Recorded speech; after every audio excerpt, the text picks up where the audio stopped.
দক্ষিণখানে বিএনপির রাষ্ট্র মেরামতের ৩১ দফা প্রচারে লিফলেট বিতরণ। মোশাররফ হোসেনের প্রতিবেদনে বিস্তারিত জানাচ্ছি আয়েশা আক্তার। বিএনপির ভারপ্রাপ্ত চেয়ারম্যান তারেক রহমান ঘোষিত রাষ্ট্র মেরামতের ৩১ দফা কর্মসূচিকে জনগণের মাঝে ছড়িয়ে দিতে দক্ষিণখান থানার ৪৭ নম্বর ওয়ার্ডে লিফলেট বিতরণ কার্যক্রম অনুষ্ঠিত হয়েছে। এ আয়োজনের নেতৃত্ব দেন ঢাকা মহানগর উত্তর বিএনপির যুগ্ম আহ্বায়ক এস.এম. জাহাঙ্গীর হোসেন।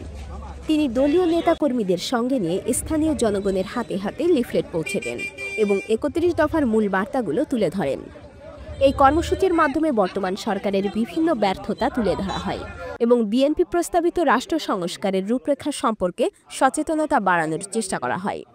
নেতৃবৃন্দ মনে করেন এই ৩১ দফা বাংলাদেশের ভবিষ্যতের জন্য একটি বাস্তবসম্মত ও জরুরি পরিকল্পনা। এ সময় দক্ষিণখান থানা বিএনপি অঙ্গ ও সহযোগী সংগঠনের নেতাকর্মীরা উপস্থিত ছিলেন। তারা এলাকাবাসীর মাঝে গণসংযোগ চালিয়ে বিএনপির রাজনৈতিক দর্শন ও ভবিষ্যৎ কর্মপরিকল্পনা তুলে ধরেন। জনাব তারেক রহমান কর্তৃক ঘোষিত রাষ্ট্র মেরামতের ৩১ দফা যে কর্মসূচি, আমরা সেই কর্মসূচি নিয়ে দীর্ঘদিন কাজ করে যাচ্ছি। আমরা আমাদের ঢাকা মহানগর উত্তরের ২৬টি থানা থেকে শুরু করে সারা বাংলাদেশের প্রতিটি নেতাকর্মী এই ৩১ দফা নিয়ে কাজ করছে। সেটা হলো যে আগামী দিনে যদি ইনশাল্লাহ জনগণের ভোটে বিএনপি ক্ষমতায় আসে, তাহলে তারেক রহমান সাহেব এই বাংলাদেশ কিভাবে পরিচালিত করবেন তারই একটি দলিল হলো ৩১ দফা। অনেকেই এই সংস্কারের কথা বলে, আমরা কিন্তু এই সংস্কারের কথা তারা এখন বলে। বিএনপির ভারপ্রাপ্ত চেয়ারম্যান জনাব তারেক রহমান কিন্তু ২০২৩ সনে এই সংস্কারের প্রস্তাব দিয়েছেন। কাজে আমরা বিশ্বাস করি আমরা সেই সংস্কারের মাধ্যমে আগামী দিনে বাংলাদেশটা প্রতিষ্ঠা করব, বাংলাদেশের মানুষকে সেবা দেব। তো এখন আমরা দেখছি যে ইনশাল্লাহ অল্প সময়ের মধ্যে আগামী ফেব্রুয়ারির মধ্যে নির্বাচন হবে, এটা আমরা বিশ্বাস করি।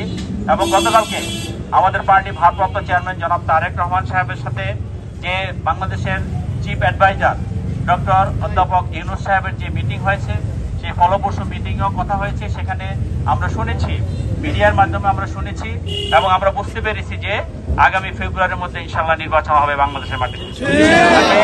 কাজেই আমরা যে জনগণের জন্য কি করতে চাচ্ছি সেটা জনগণের কাছে পৌঁছে দেওয়া, এটা আমাদের প্রতিটা নেতাকর্মীর এখন দায়িত্ব, কর্তব্য। সেই জন্য আমরা এখন এগুলো আমরা আগেও শুরু করেছি। এখন ঈদের পরে মানুষ অনেকেই বেড়াতে গিয়েছে, বাড়িতে গিয়েছে। কাজে এই জন্য আমি আজকের থেকে শুরু করলাম আপনাদের সকলকে নিয়ে। ইনশাল্লাহ আমরা এটা কন্টিনিউ করব। আমরা বিশ্বাস করি আমাদের পার্টি ভারপ্রাপ্ত চেয়ারম্যান জনাব তারেক রহমান অচিরে বাংলাদেশের মাটিতে ফিরে আসবেন এবং জনগণের সেবা করার দায়িত্ব নেবেন। আমাদের নেত্রী দেশনেত্রী বেগম খালেদা জিয়া দীর্ঘদিন এই দেশের সেবা করেছেন, ৩বার প্রধানমন্ত্রী ছিলেন। আমাদের শহীদ রাষ্ট্রপতি জিয়াউর রহমান এই দেশ স্বাধীন করেছেন, শুধু স্বাধীনই করেননি, পরবর্তীতে তিনি এই দেশ গড়ার জন্য তার জীবন উৎসর্গ করেছেন। আমরা বিএনপি পরিবারের প্রতিটি নেতাকর্মী আমাদের আদর্শিক পিতা শহীদ রাষ্ট্রপতি জিয়াউর রহমানের দিকে খেয়াল রাখবো যে উনি কি করেছেন জনগণের জন্য। আমাদের নেত্রী দেশনেত্রী বেগম খালেদা জিয়াকে অনুসরণ করবো, তিনি কি করেছেন দেশ মানুষের জন্য।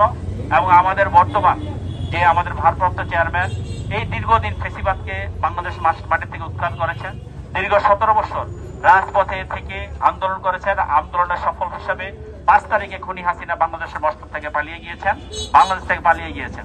সেই বাংলাদেশের থেকে পালিয়ে গেল, এখনো সেই দোসররা, আওয়ামী লীগের দোসররা এখনো আনাচে কানাচে আছে, প্রশাসনে আছে। আমরা বিশ্বাস করি অল্প সময়ের মধ্যে ইনশাল্লাহ তারাও এই দেশ থেকে বিতাড়িত হবে এবং একটি সুন্দর নির্বাচন বাংলাদেশে হবে, যে নির্বাচনে জনগণ যে ১৭ বছর ভোট দেওয়ার জন্য মুখিয়ে আছে এবং তাদের পছন্দের প্রার্থীকে ভোট দিয়ে নির্বাচিত করবে এদেশের মানুষের সেবা করার জন্য।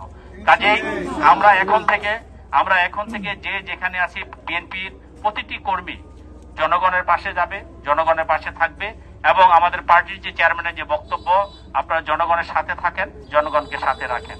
আমরা বিশ্বাস করি আমাদের পার্টির ভারপ্রাপ্ত চেয়ারম্যান জনাব তারেক রহমানের এই বক্তব্যকে আমাদের প্রতিটি নেতাকর্মী ওন করে এবং প্রতিটি নেতাকর্মী সেভাবেই আমরা রাজপথে কাজ করে গিয়েছি এবং এখনো আমরা মাঠে ময়দানে সেভাবে জনগণকে সাথে নিয়ে কাজ করব। আবার আমি বিশ্বাস করি জুলাই আগস্টের আন্দোলনে যে ছাত্র জনতা হত্যা হয়েছে, আমাদের যে সমস্ত সহযোদ্ধারা খুন হয়েছে এবং ৬০ লক্ষ নেতাকর্মী মামলার শিকার হয়েছে। আমরা যদি একটি গণতান্ত্রিকভাবে নির্বাচিত সরকার পাই, প্রতিটি হত্যাকাণ্ডের, প্রতিটি গুমের, প্রতিটি অন্যায়ের বিচার বাংলাদেশের মাটিতে ইনশাল্লাহ হবে।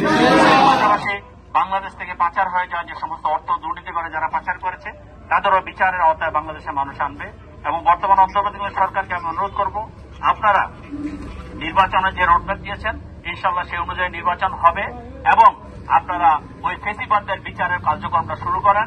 আমরা নির্বাচিত সরকার যখন আসবে তখন যাতে সেটা শেষ করতে পারি। আমি আজকে এই গরমের ভেতরে সকলে ঐক্যবদ্ধভাবে দীর্ঘ সময় এই 47 নম্বর ওয়ার্ডে আপনারা দেশনায়ক জনাব তারেক রহমান, দেশনেত্রী বেগম খালেদা জিয়ার নির্দেশে কাজ করেছেন। সেই জন্য আমি আবার আমার ব্যক্তিগত